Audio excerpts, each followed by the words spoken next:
Today, on Be Something Wonderful, reality isn't responding to you. It's reflecting who you assume you are.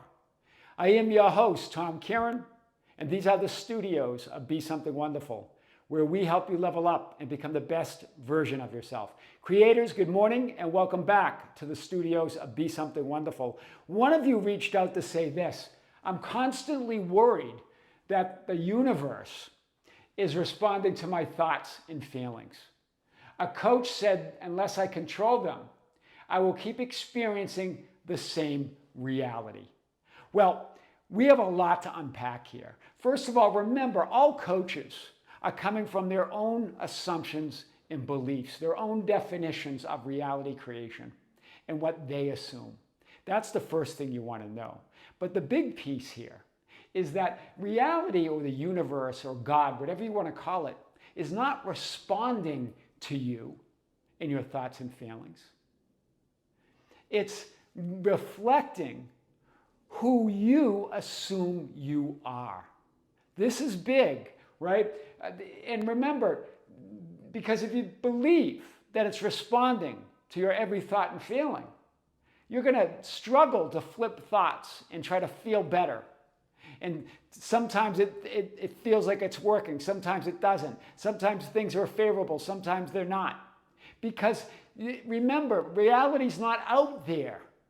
That whole idea that the universe or God or reality is responding to you creates that idea that there's something out there responding to something in there, in you. And it creates this idea of separation. We're going to talk about this. Remember, the universe or reality is not responding to your thoughts and feelings.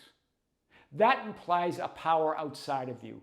That implies separation. That's the myth, right? I know a lot of those coaches and teachers, that's what they learned. That's what they read. That's what they believe.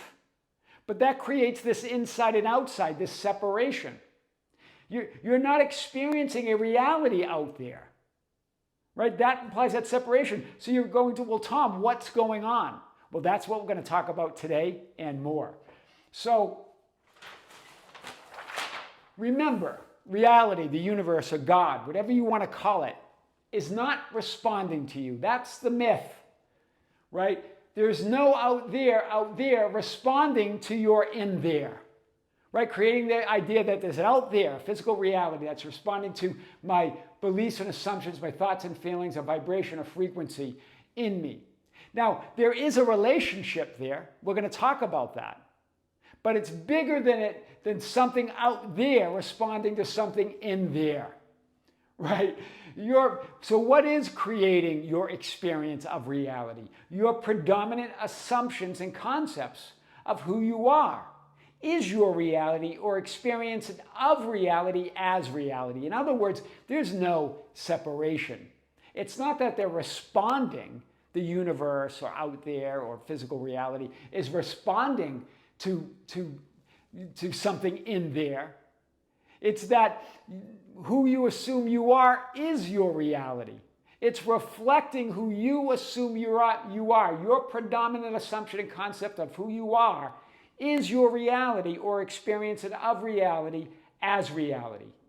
In other words, what you accept as true or the truth of who you are.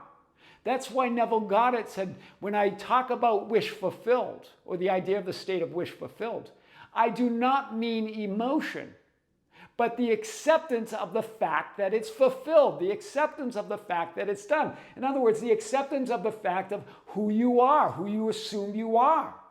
What you accept as your identity and who you are is your reality. There's no in there or out there. There's no separation whatsoever. So yes, there's some truth to the idea of changing thoughts and feelings and assumptions and beliefs and vibration and frequency. There's truth to all of that. But it creates this idea of separation. Not every thought and feeling you have manifests as a physical experience. That's how you know. Right? That you're more than that. You're the greater reality within which it all takes place and has its being. There's no out there or in there. You are reality And as reality, you are reflecting and projecting who you assume you are. Hear it again. There is no out there or in there. There's no out there, out there. There's no in there, in there. You are reality, and as reality, as that ultimate reality, the capital R, the great I am, you are reflecting and projecting who you assume you are, or an experience, what you call your physical reality. Reality is I am. That's that changeless, limitless, all that isness, everything, everywhere, all at once. That's all potential. Your reality, your experience, small r, is your personalized, focused experience of yourself as I am, as reality. That's what we're talking about here, right? This is big today. And so this idea of the reflection, we've talked about the analogy of the mirror, your mirror at home when you're standing in front of your mirror. And then we talk about the idea of the metaphysical dual mirror of reality. Let's start with your physical mirror at home. There you are standing in front of the mirror. You see your reflection, right? And remember, the idea that physical reality or your physical experience is an illusion simply means it's not what it seems, or the idea that it's not real. What all the teachers mean by that is that it's not reality. It's not ultimate reality. Anything that changes is not real in the sense it's not reality. Do you see this? If it's a real experience, but it's not reality. It's not real in that sense. That's what that means. And I want to show this with your physical mirror. If you're standing in front of your physical mirror, if you're real, there you are standing in front of your mirror, then your reflection is real. It's a real reflection, but it's not what it seems, right? It's not that you can't touch that reflection, right? It's within you. That reflection doesn't exist outside of you. That's the illusion. Wow. It appears to be outside of you, but it's you. If you're real, the reflection's real. The mirror is the mechanism or apparatus through which you see and experience your reflection. Do you see it? So if you're real, your reflection's real. But, hear this, you are the conscious reality reflecting and projecting that image of you, that reflection. You are the consciousness. You are the reality. You are it. You're real. You as reality, right? And an interesting, in Reality Transurfing by Vadim Zeland, he talks about the idea of the Venetian mirrors, that they had an amalgam, a composite that when you look into the mirror, the composite was this gold, beautiful gold composite behind the mirrors that made up the mirrors. So if you look in the mirror, you would have this pleasant reflection of yourself. So he talks about this idea that create an amalgam of your reality, that everything's working out, that everything is unfolding perfectly. But right, you get to create, you are reality, so you can create that amalgam, that beautiful, that composite as the mirror itself. I'm going to show you the reality mirror in a few minutes. This mirror, just like your physical mirror, the mirror has the power, the infinite power, to reflect or project whatsoever image stands in front of it, just like a mirror at home. It has that power to reflect that image, to reflect you as source. You're the source. You're all power. That reflection doesn't exist outside of you. But the mirror, the mechanism, the apparatus has the power to reflect whatsoever stands in front of it. And it doesn't judge or determine what's possible or not possible, good or bad, what's pretty or ugly. The mirror doesn't weigh in on any of that. Imagine your mirror weighing in, saying, no, that's not possible. I can't reflect that. It reflects whatever when you stand in front of the mirror, it reflects who you are, who you decide you are as that image. The mirror rejects nothing. This whole myth that subconscious rejects things. It doesn't reject anything. Your subconscious is that mirror. Consciousness, sub or otherwise. Doesn't matter. There's no separation. It's just consciousness. It rejects nothing.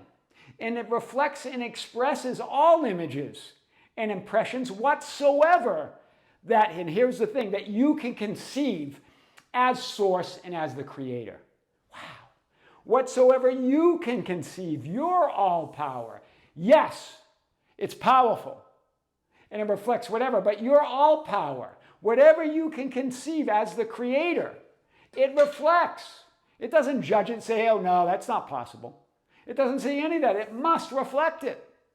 Just like a physical mirror doesn't tell you, hey, no, I'm not going to reflect that today. I don't believe it. It reflects it, right? Or it doesn't say, hey, that's an ugly image, or that's a great image. Or stand up straight, right? It doesn't do any of that. It doesn't judge at all. It just reflects it. That's what we're talking about. That mechanism, right? But remember, you also have power to create that amalgam, right? The amalgam of your world, the layer of your reality, your world, what it looks like, right? That warm composite that the Venetian mirrors had.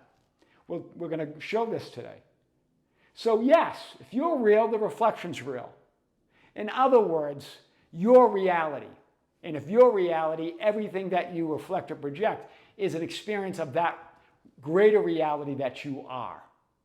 It's not real in the sense it's not outside of you, right? There's nothing out there, right? It's changing, right? You're the changeless reality. But remember, you're the conscious reality reflecting and projecting that image of you as you stand in front of that physical mirror. It rejects nothing, right? You're all power, you're source.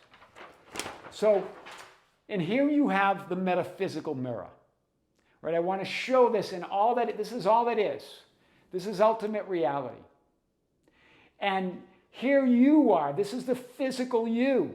This is the 3D world experience.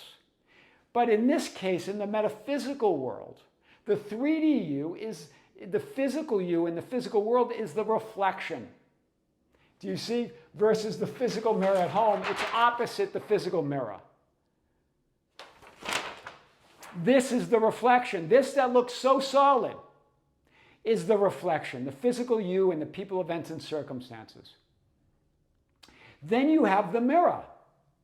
Again, the mirror has all the power to reflect whatever you decide, your concept or assumption of yourself. This time the image is there, you, what you decide. This is just a reflection of your image, of your assumptions, of what you accept as truth of who you are.